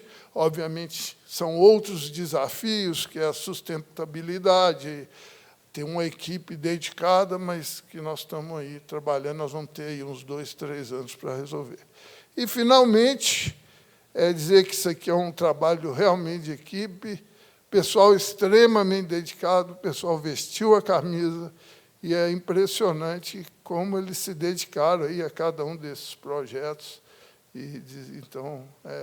E também eu queria fazer um agradecimento aqui pessoal para a professora Sandra, porque, desde o começo, ela acreditou na vacina, acreditou no Centro Nacional de Vacinas e realmente teve um papel aí fundamental para que isso saísse do papel. Eu acho que, realmente, ela foi... sem esse posicionamento dela, eu acho que, de novo, nem a vacina teria condição, porque ela ajudou muito a trazer recursos para o projeto. E, obviamente, o professor Mário, na primeira gestão dela, ajudou demais também, e agora o professor Fernando Reis, que também, de vez em quando, a gente leva uns problemas para ele, mas ele sempre está aí disposto e também, novamente, vestiu a camisa aí do Centro de Vacinas e desse projeto maior. Tivemos aí muita contribuição aí do CDCOM também, que nos ajudou muito com comunicação, a Fundep e outros colegas aqui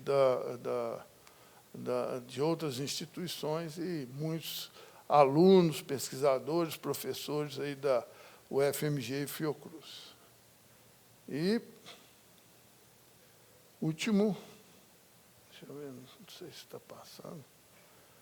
Bom, o último slide era mesmo um agradecimento às agências financiadoras.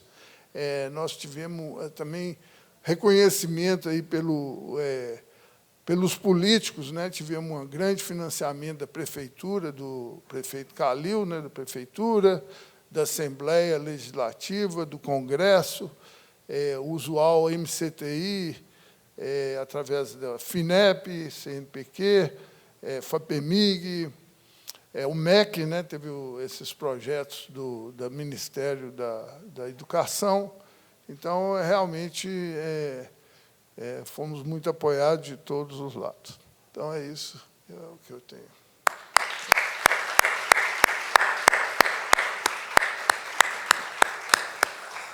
Muitíssimo obrigado, professor Gazinelli, pela apresentação e por esse trabalho fantástico do grupo todo do CT Vacinas.